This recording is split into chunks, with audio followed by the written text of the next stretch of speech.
Hola camaradas.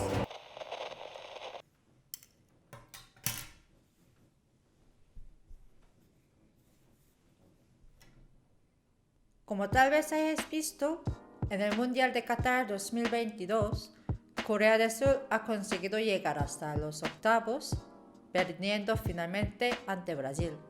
Mientras leía sobre el Mundial, descubrí algo muy interesante. ¿Sabías que Corea del Norte también llegó una vez a la fase final del Mundial? La selección de Corea del Norte fue uno de los 16 equipos participantes en la Copa Mundial de la FIFA Inglaterra 1966. Fue la primera vez en la historia que Corea del Norte participaba en un Mundial de fútbol. En aquella época, la FIFA solamente ofreció una plaza para 3 continentes en conjunto, incluyendo Asia, Oceanía y África. Esto obviamente causó una gran indignación entre esas regiones, especialmente África, provocando que todos los países del continente decidiesen no ir al torneo, además de algunos países de Asia. Así que los únicos países restantes eran Corea del Norte versus Australia para la ronda clasificatoria. Pero durante la Guerra de Corea, Australia, como parte de las Naciones Unidas, ayudó a Corea del Sur, por lo que ambos países se consideraban naciones enemigas y rechazaron ir al país del otro para jugar.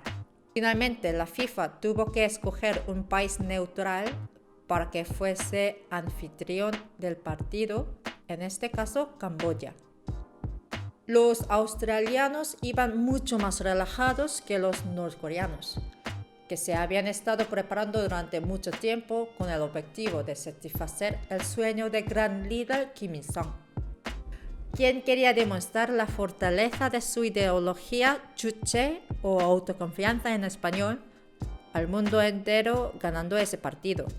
Esta ideología consistía en adoptar el espíritu de Chalima, denominado por la criatura mitológica con forma de caballo alado que forma parte de la cultura del este asiático, el cual también pasó a ser el apodo del equipo nacional norcoreano. En términos prácticos, esto simbolizaba el sacrificio y esfuerzo definitivo, tanto física como mentalmente, por el bien de la nación, que había sido devastada durante la guerra civil en los 50.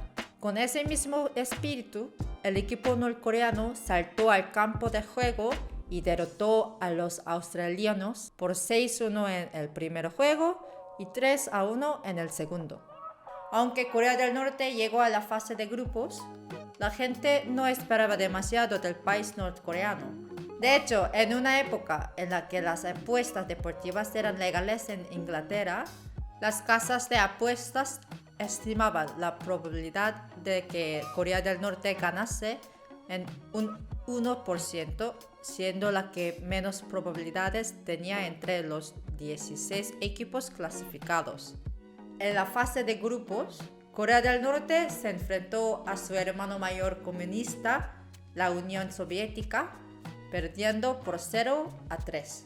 Después, ante Chile, Corea del Norte consiguió empatar in extremis. Pero tras este partido, firmó una de las mayores sorpresas de la historia de la Copa del Mundo al ganar a Italia por 1-0, clasificándose así para la siguiente ronda junto a la Unión Soviética. Esta fue la primera vez que un país de fuera de Europa y las Américas había conseguido superar la fase de grupos. También fue la primera vez que un país europeo había perdido ante un equipo asiático en la historia del Mundial de Fútbol. Aparentemente, el equipo italiano tuvo que modificar el vuelo de retorno para así evitar los fans cabreados, pero finalmente no pudieron evitar recibir algunos tomates y huevos al llegar. Parecía que Corea del Norte seguía con su racha ganadora cuando en su partido ante Portugal, tras 22 minutos de juego, iban ganando por 3-0. Pero una de las grandes estrellas del torneo, Eusebio, cambió por completo las tornas del partido.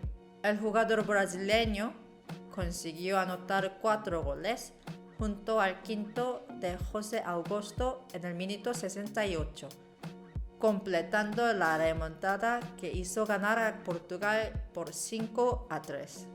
Debió ser una locura de partido, ¿no?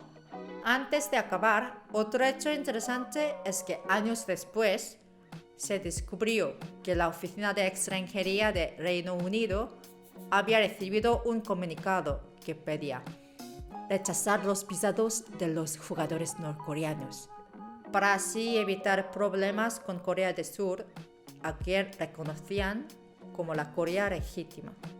Pero al final sí que otorgaron los visados, pero a cambio no hicieron sonar el himno nacional del país. Y por ende, para no ser discriminatorios, tampoco hicieron sonar el del resto de países, excepto en la gran final del torneo. Espero que os haya parecido interesante y no olvidéis darle a like. ¡Annyeong!